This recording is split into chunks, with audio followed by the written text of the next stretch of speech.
ഇതിനിപ്പോഴും അവിടെ പൊതുദർശനം തുടരുകയാണ് എന്നാണ് മനസ്സിലാക്കുന്നത്. സംസ്കാരം 11 മണിക്കാണ്. ബിന്ദുവിൻ്റെ മൃതദേഹത്തിനരികിൽ വളരെ വൈകാരികമായ രംഗങ്ങൾ നേരത്തെ നമ്മൾ കണ്ടു. എന്താണ് ഇപ്പോൾ സംഭവിക്കുന്നതെന്നത്?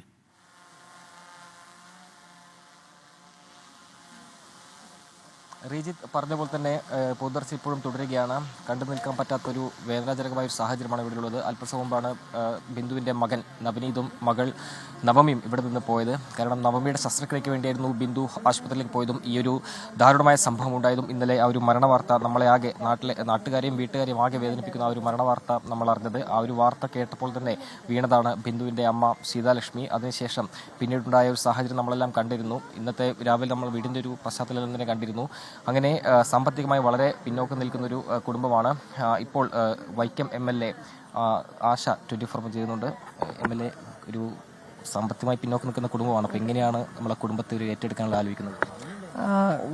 നമുക്കെല്ലാവർക്കും അറിയാം, ഇന്നലെ തൊട്ട് നമ്മളെല്ലാവരും കാണുന്നതാണ്. കുടുംബം വളരെ ശോചനീയമായൊരു സാഹചര്യത്തിലാണ്. അവരുടെ വീടും അല്ലെങ്കിൽ മറ്റു ചുറ്റുപാടുകളും എല്ലാം തന്നെ. കുട്ടികൾ രണ്ടുപേരും വിദ്യാഭ്യാസം നടത്തി വരുന്നതേ ഉള്ളൂ.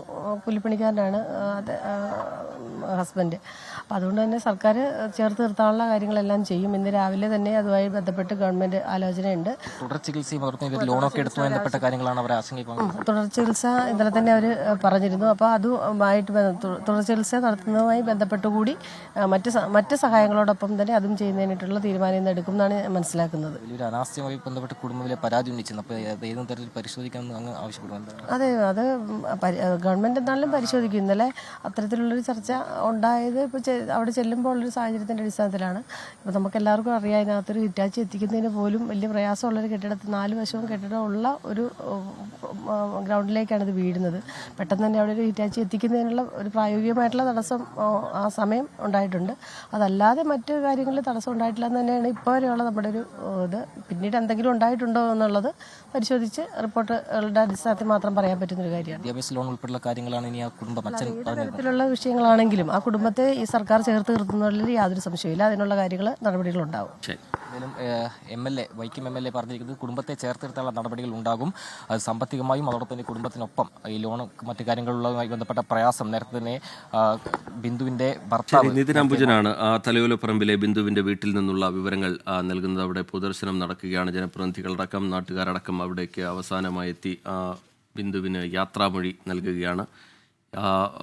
ബിന്ദുവിൻ്റെ മകൾക്ക് സർക്കാർ ജോലി നൽകണം എന്നുള്ള ആവശ്യം കുടുംബം, നാട്ടുകാർ, ബന്ധുക്കളൊക്കെ മുന്നോട്ട് വെക്കുന്നുണ്ട്. അതിലൊരു ആലോചിച്ച ശേഷം തീരുമാനമുണ്ടാകും എന്നാണ് മന്ത്രി VN വാസവൻ പറഞ്ഞിരിക്കുന്നത്. ഒപ്പം തന്നെ ഒരു അടിയന്തര സഹായം എന്നുള്ള നിലയിൽ അത് ഈ സംസ്കാര ചടങ്ങുകൾക്കൊക്കെ വേണ്ടി ഒരു 50,000 രൂപ എന്നുള്ള നിലയിൽ വളരെ പെട്ടെന്ന് ആ വീട്ടിലേക്ക് എത്തിക്കും. അതിനുശേഷം ഈ കുടുംബം ഉന്നയിക്കുന്ന ആവശ്യങ്ങളിൽ വിശദമായ ചർച്ച മന്ത്രിസഭാ യോഗത്തിലടക്കം ഉണ്ടാകും എന്ന കാര്യം കൂടി VN വാസവൻ അറിയിക്കുന്നുണ്ട്.